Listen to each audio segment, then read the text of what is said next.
Welcome to Influential Entrepreneurs, bringing you interviews with elite business leaders and experts, sharing tips and strategies for elevating your business to the next level. Here's your host, Mike Saunders. Hello and welcome to this episode of Influential Entrepreneurs. This is Mike Saunders, the Authority Positioning Coach.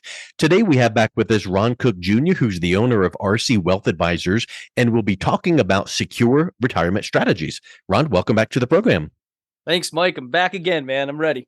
Yep, I was excited to talk with you before, and you just have some great insights. And today, talking about secure retirement strategies. I always love when I hear a phrase. It's like, what jumps out at you? Well, the word secure. You know, like, yeah, retirement strategies, we those are dime a dozen, but talk to me about secure. So I want to dive into that because I know that is what so many people are concerned with, because we don't want risk. We don't want volatility. We want security. So when it comes to people's retirement, why do they have to pay attention now more than ever to market dips? Well, because we got to first of all explain kind of a foundation. Really, there's two phases of retirement that people go through. Is when they're first starting to work, they go through this thing called the accumulation phase, where they're just, putting money into their accounts. But then once they hit past age 60, they really have to consider another strategy. It's a whole nother ball game. You really, we call it preservation and then distribution, because you're trying to preserve what you have, get a hold of it so it doesn't have these big dips to it, and then also start to pay you like a monthly stipend to cover your lifestyle, or if not, just continue to grow. So the thing is what happens is there's a thing called dollar cost averaging that people do when they're going through that accumulation phase. So they don't really feel the market dips. Actually, they're putting money in every single month into their 401k, just plugging away, and the account goes up and down, and you're not drawing any money from it. But then on the other side, when somebody goes to retire and that money's in the market and is volatile and the market dips down, it can actually do the reverse effect, which we call dollar cost ravaging, because it eats this money quicker and quicker and quicker and quicker. So I love that phrase. Did you guys come up with that? No, actually, there's a professional out there, Tom Hegna, and I love what he has to say, and he's a big advocate of everything that we're saying. So, well, I've interviewed Tom before. I'll always shout out to my people that influence me, and that's awesome. Tremendous value, yes. But let's sit on that for a second, because I think that a lot of people at their early, part of their investing, for retirement early in their career, they hear about dollar cost averaging because they hear someone look, maybe their 401k, administrator or a financial advisor. If you're going to do some Roths or investing in the markets, they're going to say, hey, the markets are going to dip a little bit, but just remember, over the last 100 years, and where that conversation goes, it always goes down and up. But we've seen this rate of return over the last 30, 40 years. But when you're doing dollar cost averaging, that's awesome, because when the market dips, you keep buying, but you're buying at a lower cost. So then when it rebounds in whatever time frame, you get that benefit. But then the dollar cost ravaging, that's huge. I think that's something that people don't really think about. Yeah, and they mean, so just say if you took out the the dollar cost averaging or dollar cost ravaging, say if the account even just dips on a normal level, what happens, what people sometimes don't understand, is when the market dips, it actually has to rebound and actually get a higher rate of return just to break even. So it's not an even thing. Now, never mind, once you hit into retirement, you're now taking out money out of these accounts. So it eats that money quicker and quicker. So you can have a sizable account that can get eaten very quickly, depending on how much money that you need every single month from those accounts. I've heard some people give examples, and we don't need to dive into numbers, but just from that conceptual standpoint, what you just said there is massively huge. If the market takes a dip and then it starts coming back, you might think, okay, that's good, it's coming back. But just to break even, you're going to need it to just rocket high in returns. And so depending on the runway you have in front of retirement, you might be able to let it, take some many years to come back, but you might not have the time if you're closer to retirement. So when you're talking about that volatility, boy, that it can be a punch to the gut. So I think that's a big point that you bring up. Oh yeah, especially too, a lot of people, their retirement assets are all in, say, their 401k, and it's all in a volatile account. So when that market dips, it's on most of their money, and that's going to be devastating. So we have like a golden rule. If we can try to secure up things of usually 5 to 10%, because now if you can only have your money, like your whole net worth and that, like your investment accounts drop only 5 to 10%, that can actually recover a lot quicker and get out of the hole. So there are some strategies that we can look at when securing to make sure we stay in that golden rule of 5 to 10%. Yeah, because your point about needing to take money out to cover lifestyle, if you're past the preservation stage and then you're into the distribution phase where it's like, now I need to use it. And your money, most of it is exposed to market volatility. Then when there's a dip and it's like, oh man, I lost X% and I need to take this much money out this year to cover my expenses. Now it's a double whammy. So that's a big thing for people to think about when it comes to volatility. So how do you keep it from happening? I mean, now let's qualify that with, we know that nobody can ever prevent all volatility. It's going to happen. But what are some of the things you advise your clients on to combat this from happening as much to them? Well, first of all, we want to combat that we use a simple math equation called an income gap formula. So we even need to, so people talk about, I don't know if you've ever heard about the 4% rule. So what the 4% rule was actually created by William Bagan in 1993. And what this said is that if somebody were 65 and they drew 4% out of a volatile account, by the age of 90, this account would be zero, actually dry. So most people, they might not even have to take 4% if we go through this simple math equation. They may not even have to take money out of their account. It might just be extra money. So that will actually determine on how much of a draw does somebody actually have to take out of these retirement accounts. So what that math equation is with an income gap is we look at somebody's monthly expenses. We get a benchmark of those. And then you want to put them against your guaranteed income streams. So your Social Security being a guaranteed income stream, a pension being a guaranteed income stream. And you want to see if there's a difference. Are your monthly expenses higher or lower than that? Now, if they are higher than that, you're in a surplus. Do you necessarily need to take out money out of those retirement accounts?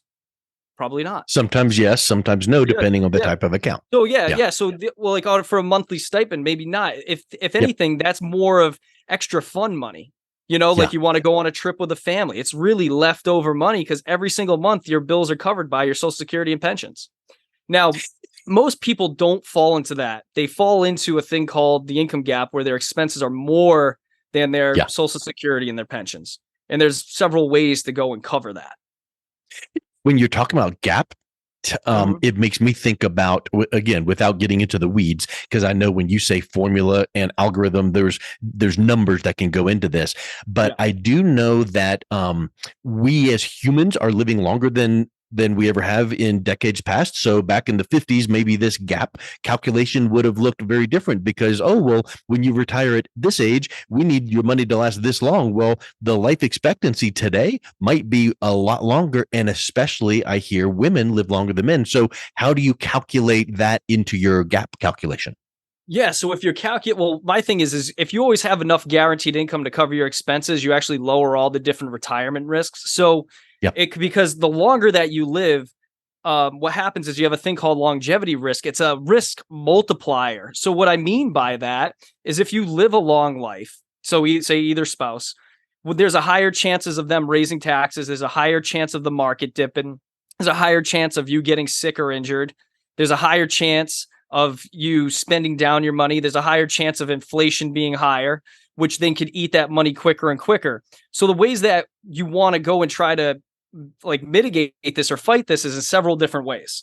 When we're looking at that calculation, the first thing might be obvious is try to cut your expenses, right? Yeah. But I think of cutting expenses like a bad diet. We go, we figure it out, because it ain't fun.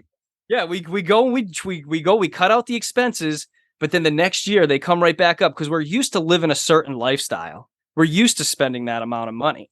So that's actually my last resort, is trying to change and actually cut what you're actually spending, So the next thing that I look at is something that we do have controls on is our Social Security. How do we maximize our Social Security? Well, we can look at things like maybe pushing it out a little bit, or maybe even taking it a little sooner might actually make sense. Or looking at a thing called a spousal benefit, if that's an option for somebody, which would give the non-breadwinning spouse a little extra bump in their Social Security. And if you have a pension, what are the different pension options to try to cover that gap are there ways of maybe delaying it or looking at a different option to cover that gap? Now, the next thing that somebody can do besides that is try to come up with another income stream. So if they have a gap, they could possibly have a part-time job, but now they know how much they need to make at that part-time job. Maybe it's only a few $100s a month. So I believe that most people, when they're heading into retirement, because we're going to talk about work real quick, is that when most people just, they don't necessarily want to quit work. They just want to slow down. They just want to slow down. So this actually gives them a strategy to slow down. But my thing is, there's going to be a day that you can't work because either, just age, maybe mental capacity, injury, sickness, God forbid. So you're going to want to make sure that gap's covered some way or another. And that's usually through other investments. That's that pile of cash that you've saved throughout your whole retirement. You're only going to do one or two things with that. It's you're either going to spend it or you're going to give it. So what you want to do is make sure those assets are there to maximize spending to cover that gap. It sounds like you become almost like a life coach of sorts when you're working with the client going, tell me about how you feel retirement should be. And I think when you're talking about some of those gaps, and then when I mentioned lifespan, it made me think about this. Someone might say, oh, here's the calculation for my gap. So here you go. And you might look at it and go, okay, well, this is a good start, but here's something that you have not considered. You may be spending more in retirement because now you have more time to travel or do hobbies. Whereas in your fast-paced career, you weren't, traveling as much as you would prefer or doing these hobbies. So have you ever had clients that you sat down with and said, hey, that gap calculation, yep, good, let's address it. But first, don't you want to spend more than a week vacation per year? Or don't you want to do that hobby? And so I think that really is an eye-opener for some people, right? Yeah, I mean, so that's why when people come in, they think that retirement is just beating, the market or making a good rate of return. It's really the benchmark is your monthly expenses. So when people first retire until about age 75, we call this the go-go years. This is where you're going to spend the most amount of money. And then from 75 to 85, they call this the slow go years. This is, your early bird specials, hanging out with the breakfast club, I like to say. And then what happens is you have 85 and on. These are the no-go years, we call it. This is where things really start to slow down. Now, my opinion, I see this kind of shifting out further because people are living longer and people are, better educated about health. But these are just soft benchmarks to get, again, I like using that word, soft benchmarks to look at, to consider that you're going to be spending a lot more money there. You really want to maximize those golden years from like really 75 to when you first retire. That's when you're going to be spending the most. And then the rest is really to kind of keep up with inflation, to keep kind of doing what you're doing and not do too much. I remember my grandmother, that's what she went through, and my grandfather. So I've lived through this. I get it. So So when you've identified that gap, what are some of those recommended investment options to make sure that you've got low risk and guaranteed income and things like that?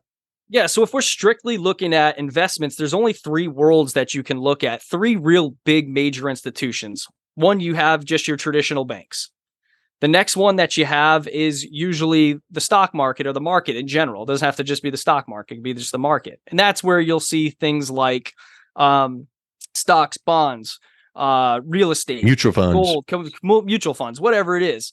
And then there's this other world that I feel like gets neglected or gets a bad rap, is the insurance world. But the insurance world, actually, these insurance companies have great guarantees. They've been around since the end of time, and they have great backing.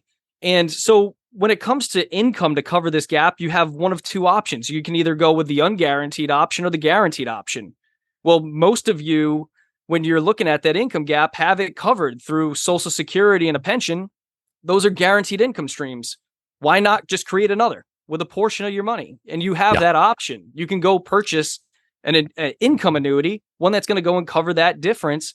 And by doing that, when you cover that gap, now it lowers that risk multiplier. You get that off of the table, because if you live a nice long life, you know that no matter what, your bills are going to be paid, and that's what's going to keep you happy and healthy. Because that financial product, without getting into the specifics or getting into the weeds, that particular product has guaranteed income, and you don't have that worry on your mind of, oh, I wonder what the market did, or when I saw the news last night, it made me feel bad because the market took a drop. That type of product, it's like, okay, this is dialed in. Or like if we just go back, even the banks, now you're not rate chasing. Yeah. You're not every single year trying to go back to the bank and say, what rate do you have? Like right now they're great, but they might not be great after they figure out this inflation thing. And then there's other people that have real estate. That's great. You have a nice rent roll coming through, but it depends on how many units you have. And one thing I know, I don't want to be 70 years old and getting a call to go fix some pipes underneath, somebody's, at somebody's unit because the water broke that night. So that's a job. That's not an investment.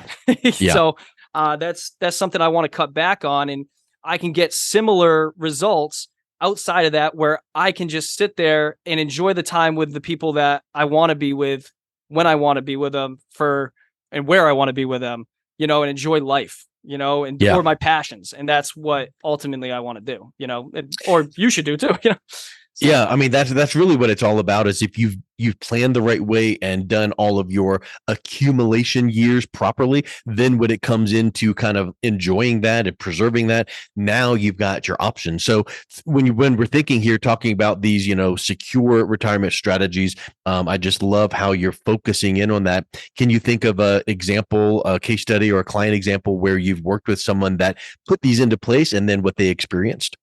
Yeah, so actually we had some people that were down the road from our office, and they came to a Social Security workshop because we hold educational workshops all over and also webinars. And so they came in, and this lady was super stressed out. She worked down there's an industrial park down the street from us too. She was super stressed out every single day.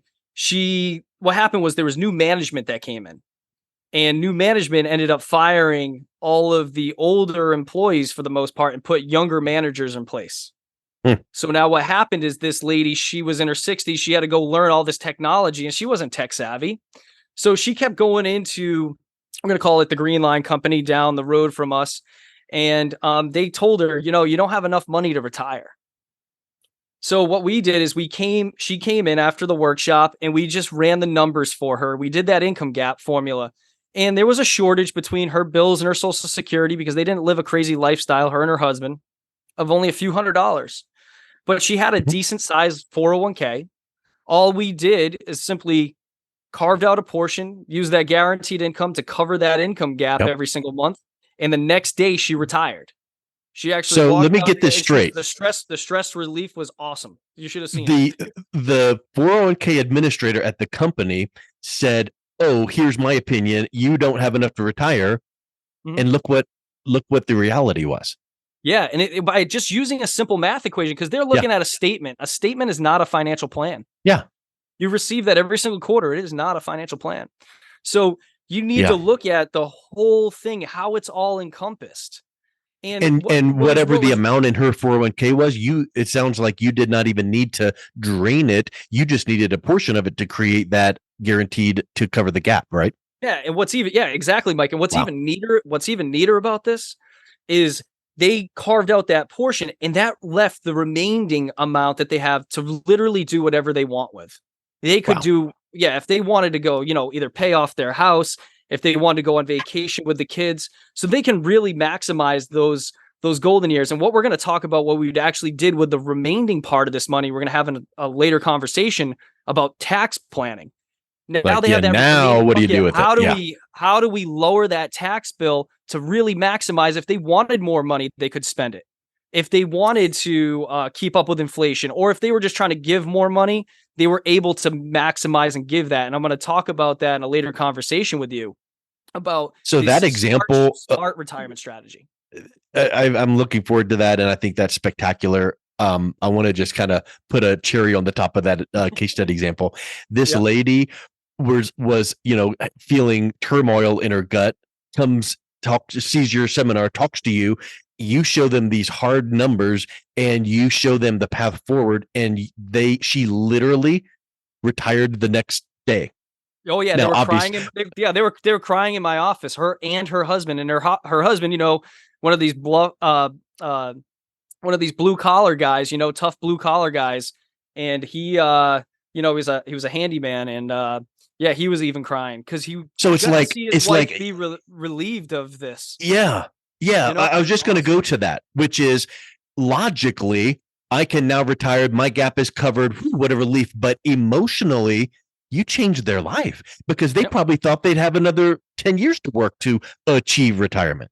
Mm-hmm. Mm-hmm. Yep. Wow. And it doesn't even just have to be an annuity. I mean, there's many different ways of covering that gap in investments, but I like guarantees. And that's why I look sometimes to this bucket if that's the case. Now, they're not for everybody, but some people they work for. Great. In their case, it worked great. Yep. Well, I love it. Well, Ron, again, just some great insights. If someone is interested in learning more and even reaching out and connecting with you, what's the best way that they can do that? Yeah, so they can actually go to my website, rcwealthadvisors.com. And if they want some more in-depth education about these secure kind of strategies, even the simple one I talked about too, the simple retirement strategy and smart, which we'll talk about later, they can actually go to my other website, my educational firm called retirementmoneyschool.com to really entrench themselves in more knowledge. But if they want the quicker and faster solution and actually talking to us, we're open to have the conversation with them at RC Wealth Advisors. Excellent. Well, Ron, thank you so much for coming back on today. It's been a real pleasure talking with you. Thanks, Mike. I appreciate it. It was awesome talking with you too. You've been listening to Influential Entrepreneurs with Mike Saunders. To learn more about the resources mentioned on today's show or listen to past episodes, visit www.influentialentrepreneursradio.com.